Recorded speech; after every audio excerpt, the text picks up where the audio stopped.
Long before heroes dared to challenge death, and long after the thunder of Zeus reshaped the world, there existed a realm untouched by glory. A kingdom without sunlight, without applause, and without rebellion. While the gods of Olympus ruled what could be seen, one god ruled what could never be escaped. His name was whispered with fear, not because he was cruel, but because his power was final. Hades was never the loudest of the gods, nor the most worshipped. He did not hurl lightning, command storms, or wage wars across the earth.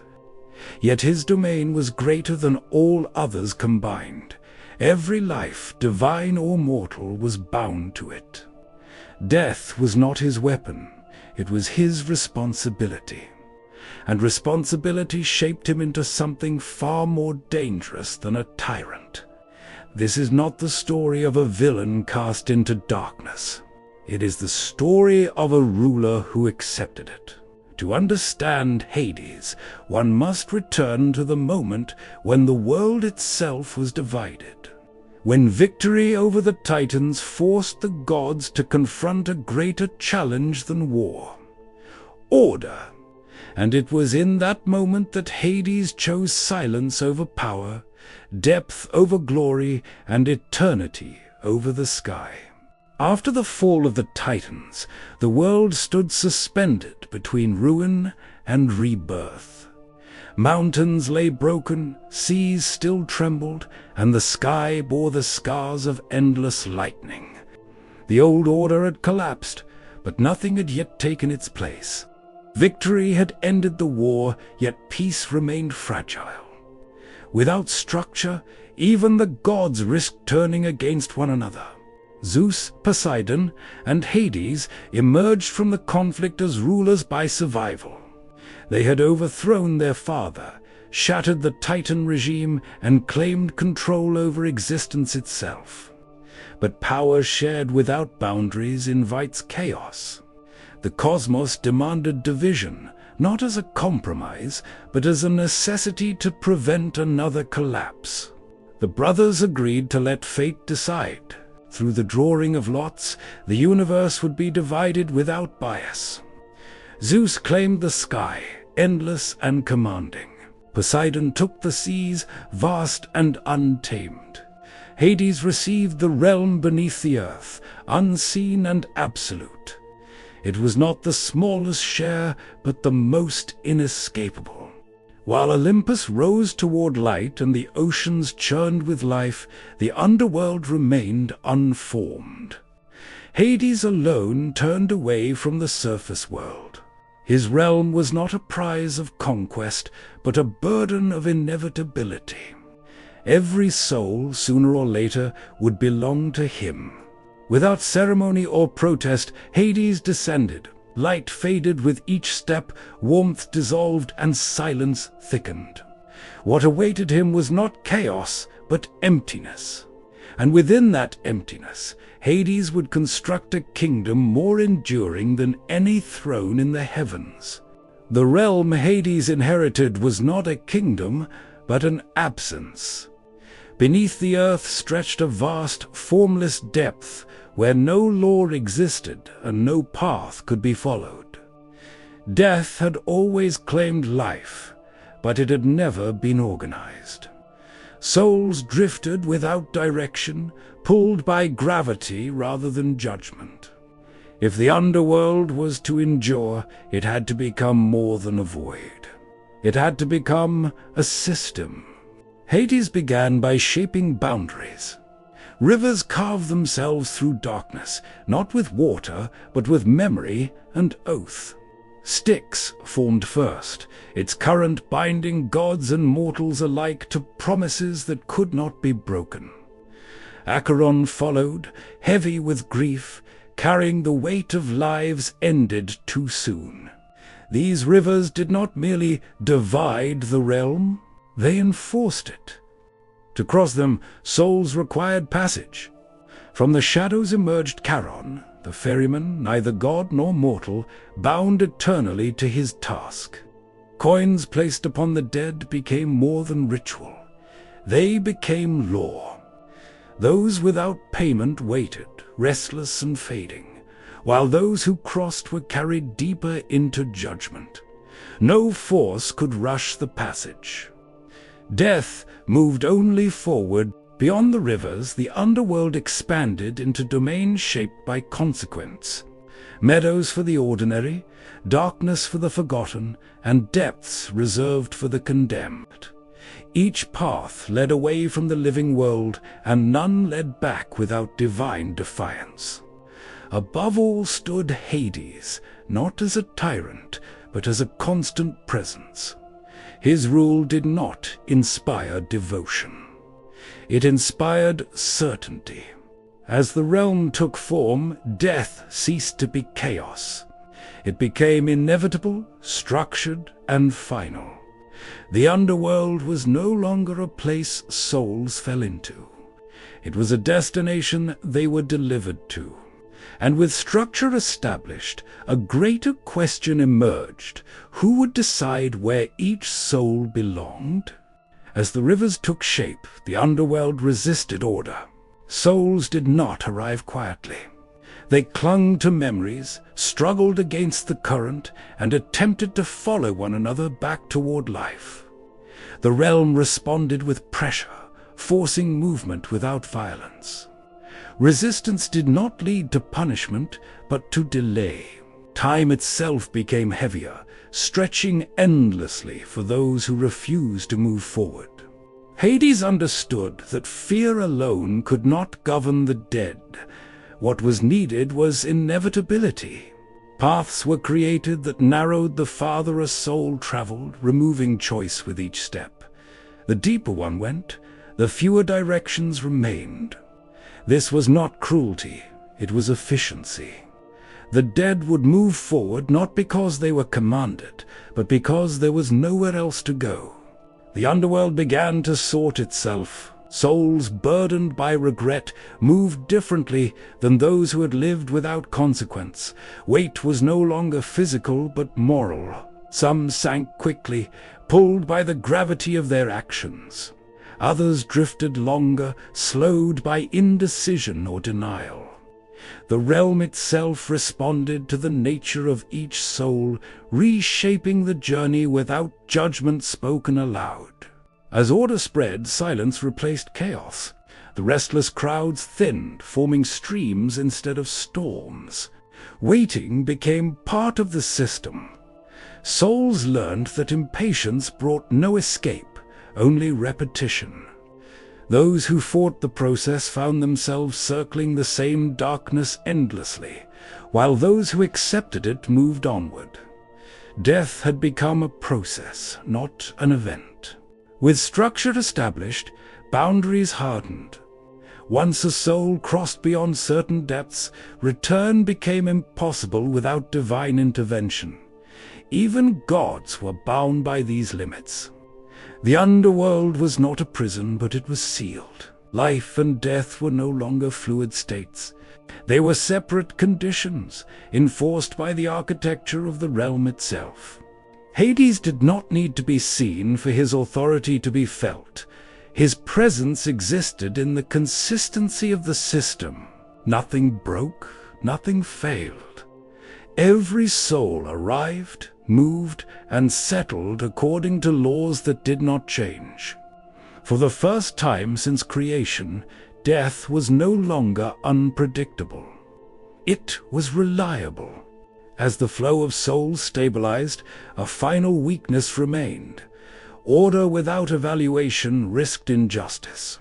If all souls were treated the same, then life itself would lose meaning. The underworld required more than passage. It required judgment. Once the flow of souls stabilized, the underworld faced a deeper problem. Order alone could not define justice.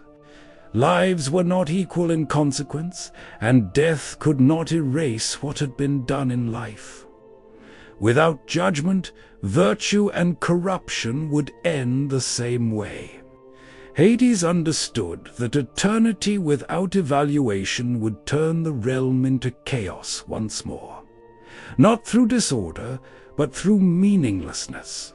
To prevent this, judgment was separated from rule.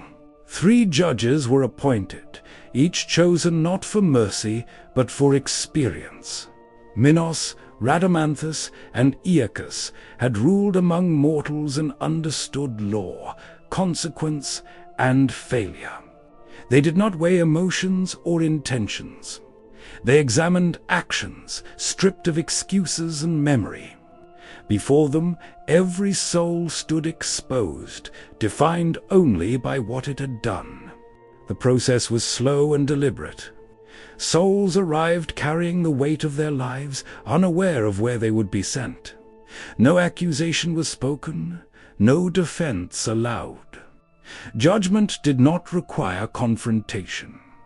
The truth of each life surfaced on its own, revealing patterns of cruelty, sacrifice, loyalty, or neglect. In the underworld, nothing could be hidden, not even from oneself. Those whose lives carried neither great virtue nor great evil were sent onward without ceremony.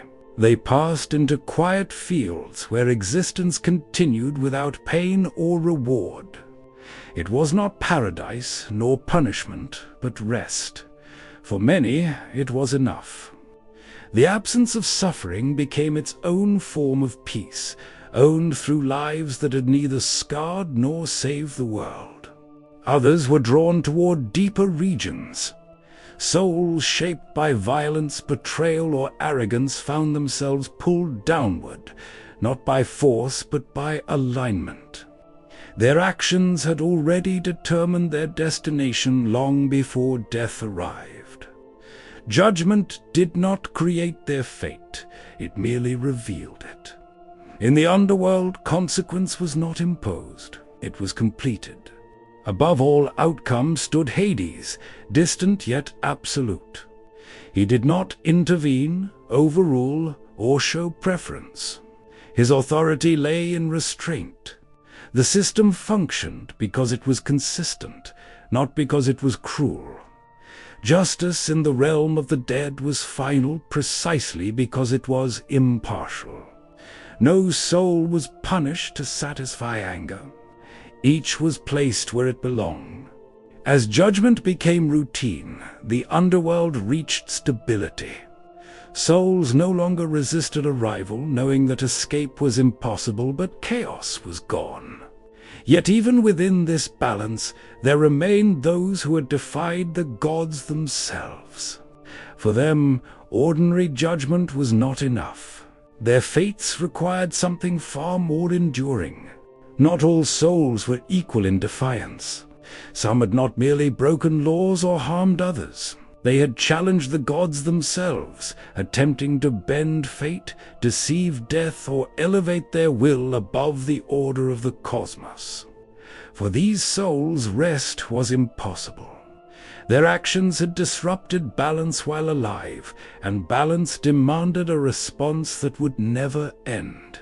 Sisyphus was among the first. Clever, defiant, and unrepentant, he had mocked divine authority and sought to escape death itself. In the underworld, his punishment mirrored his life. A massive stone awaited him on a steep ascent, its surface cold and unyielding. Each time he pushed it upward, progress seemed possible. Each time he neared the summit, gravity reclaimed it, sending the stone crashing back down. The cycle never changed. There was no acceleration, no mercy, and no completion. The punishment was not the labor, but the certainty of failure. Sisyphus retained his awareness, understanding exactly why his task would never end. Eternity was not spent in pain, but in repetition, forcing him to confront the futility of defying inevitability. Tantalus faced a different torment. Once favored by the gods, he had betrayed their trust, revealing divine secrets and abusing his privilege. In the depths of the underworld he stood surrounded by abundance he could never reach. Water receded when he bent to drink, fruit withdrew when he reached to eat. Hunger and thirst became constant companions, renewed endlessly, but never resolved. Unlike mortal suffering, Tantalus could not weaken or die. Desire itself became the punishment. Every moment reinforced the memory of excess, transforming privilege into deprivation. The underworld did not starve him to punish the body. It starved him to punish the will that once believed itself untouchable. Ixion's fate was shaped by arrogance rather than hunger. After committing unforgivable crimes and attempting to deceive the gods, he was bound to a massive wheel of fire. It spun without pause, carrying him through darkness and flame alike. Motion replaced stillness, preventing reflection, escape, or rest. His punishment denied him even the dignity of stagnation. Elsewhere labored the Danaids, condemned to fill leaking vessels with water. No matter how much they carried, the vessels never filled. Their crime, rooted in betrayal and bloodshed, condemned them to endless effort without result. Like Sisyphus, their punishment transformed action into futility, erasing hope through repetition. These punishments were not acts of cruelty. They were statements. Each fate reflected the nature of the crime that inspired it. The underworld did not invent suffering. It refined it, shaping eternity to mirror the soul's own choices. In this way, punishment became instruction, not for redemption, but for balance. As these eternal cycles continued, the realm grew heavier. The presence of such souls altered the depths themselves, giving rise to fear even among the dead. And as punishment intensified, new forces emerged to enforce it, beings born not of mercy, but of relentless pursuit. The underworld could not rely on law alone. Order without enforcement would eventually collapse, even among the dead. As punishments intensified and the depths grew heavier with condemned souls, new forces emerged to ensure that no boundary was crossed and no sentence escaped completion. These beings were not created for cruelty, but for certainty. At the gates of the underworld stood Cerberus, the hound of Hades, massive and relentless. He was not a beast driven by hunger, but a living barrier. His presence ensured that no soul entered without permission, and none departed without consequence. Cerberus did not chase. He waited. And waiting was enough to break even the most determined will. Deeper within the realm moved the Erinyes, known as the Furies. They did not hunt all souls, only those who had committed crimes that demanded pursuit beyond death. Betrayers, oath-breakers, and those who had spilled innocent blood felt their presence long before they were seen. The Furies did not punish randomly. They enforced accountability where judgment alone could not reach. Unlike the monsters of the living world, these beings did not kill. Death had already occurred. Their purpose was containment and correction. Escape attempts were met not with violence, but with relentless pressure, driving souls back into the paths assigned to them. Resistance only prolonged suffering, reinforcing the inevitability of the system. Among these forces moved Thanatos, the embodiment of death itself. Silent and precise, he did not rule the underworld, nor did he judge it. His task was transition. Where life ended, he ensured passage. Unlike Hades, Thanatos was seen by mortals, appearing at the final moment to sever existence cleanly. Fear followed him, but chaos did not. Together, these beings formed the final layer of control. Law, judgment, punishment, and enforcement merged into a single structure that did not bend. The underworld was no longer a place of uncertainty. It was sealed, guarded, and complete. Yet even such a system could be disrupted, not by the dead, but by the living. For there were those who dared to enter the realm of Hades while still breathing, challenging laws meant to be absolute. The underworld was sealed, guarded, and absolute, yet its balance depended on one fragile truth. Death governed all endings, but life still answered to growth, decay, and renewal. It was at this boundary between worlds that the greatest disruption occurred, not through rebellion, but through desire. Persephone, daughter of Demeter, crossed the line that separated the living from the dead, and the consequences reached far beyond Hades himself. Her descent was not an act of conquest, but of inevitability. Drawn beneath the earth, Persephone entered a realm untouched by sunlight, where time moved differently and permanence replaced change. The underworld did not resist her presence. It absorbed it. Life had entered death's domain, and the balance that Hades had constructed began to strain under something it was never meant to hold. Above, Demeter felt the absence immediately. The loss of her daughter did not inspire grief alone, but fury. Fields withered, crops failed, and the earth itself recoiled. Seasons lost their rhythm as growth became impossible. Mortals starved, sacrifices ceased, and the gods felt the pressure of a dying world. What began as a personal loss became a cosmic crisis. Hades did not answer destruction with force. His rule was bound by law, not impulse. Persephone had entered his realm and consumed its sustenance, binding herself to it by ancient rules older than Olympus itself. To release her completely would fracture the system he had built.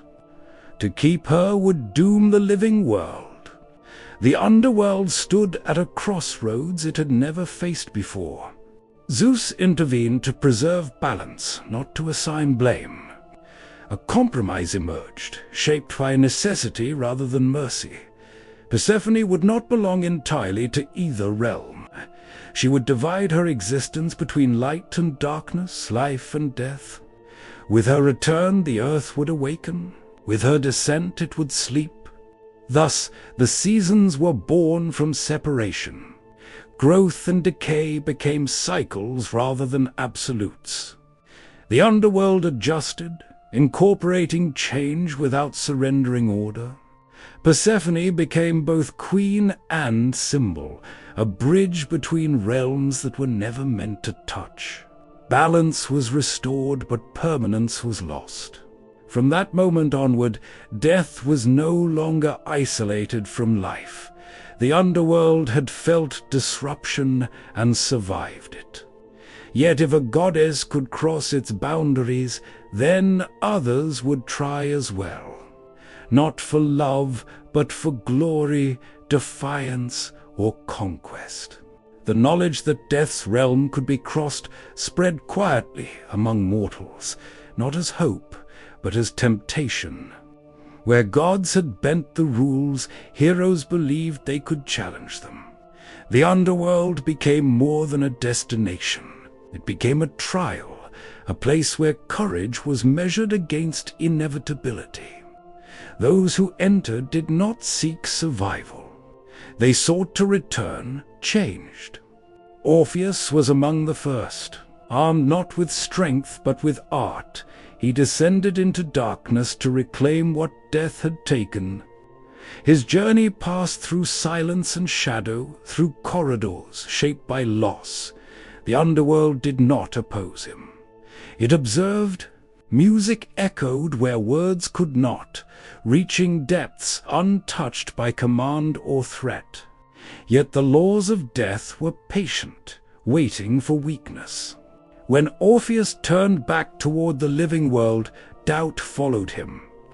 In that moment, the boundary between faith and fear collapsed. The underworld did not chase him. It simply reclaimed what had never truly left. Orpheus emerged alive but diminished, carrying proof that defiance could move the dead but never undo death itself. Others entered with force. Heracles descended not to bargain but to conquer. His task was clear: to face Cerberus and return with him alive. Strength met inevitability in a clash that shook the depths. The guardian fell, not defeated but subdued. Heracles returned, bearing proof that even the underworld could be challenged, though never without cost. Not all heroes succeeded. Theseus ventured below, driven by ambition rather than necessity. He did not seek balance or restoration, but dominion. The underworld responded with stillness. Time ceased to move. Theseus became part of the realm itself, trapped between action and consequence, a warning preserved in silence. Each descent altered the balance slightly. Mortals returned with stories, scars, and fragments of truth. The underworld endured these intrusions not through retaliation, but through absorption. It bent, but did not break. And as heroes tested its limits, the gods themselves began to take notice. As mortals tested the boundaries of death, tension rose among the gods themselves. Power had been divided to prevent conflict, yet division did not erase rivalry. Zeus ruled the sky, Poseidon the seas, but Hades governed what awaited them all. His realm did not expand through conquest, yet its authority touched every throne. This made it both indispensable and unsettling. Unlike the other gods, Hades rarely left his domain. Not from fear or exile, but from obligation. The underworld demanded constant presence. Law there was not symbolic. It functioned only because it never changed. Even Zeus, whose lightning reshaped the world, could not command death to reverse itself. This boundary preserved balance, but it also created friction. Conflicts emerged not through open war, but through pressure. Olympian decisions affected mortality, and mortality flowed directly into Hades' realm. Wars, floods, and divine punishments increased the number of souls arriving below. The underworld absorbed these consequences without protest, but the strain was undeniable. Every divine act echoed in silence beneath the earth. Despite this, Hades did not intervene. He did not argue for restraint or demand authority over the living. His power lay in separation. Olympus governed life. The underworld governed what followed. When gods overstepped, Hades enforced consequence without judgment or preference. In doing so, he became the final limit to divine ambition. This restraint preserved his throne. No prophecy threatened him.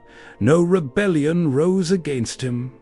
The underworld did not desire change, and those who ruled it did not seek glory.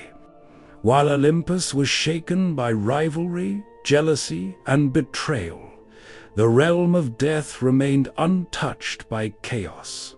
And so, without conquest or spectacle, Hades achieved what no other god could.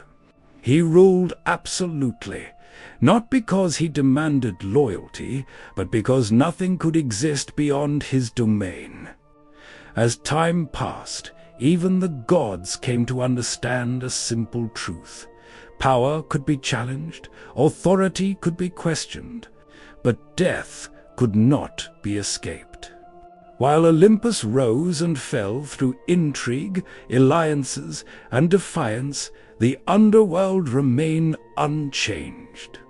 Thrones above the clouds were challenged by prophecy, rebellion, and ambition. The throne beneath the earth faced none of these.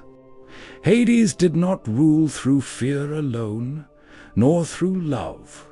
He ruled through permanence. Nothing in his domain promised reward beyond what was earned, and nothing threatened upheaval. No son was born to overthrow him. No oracle whispered of his downfall. The underworld did not inspire dreams of conquest, and so it attracted no challengers. Those who entered it did not leave with armies or followers. They left with silence. Even gods understood that to rule death required surrendering glory, and Hades had accepted that price willingly.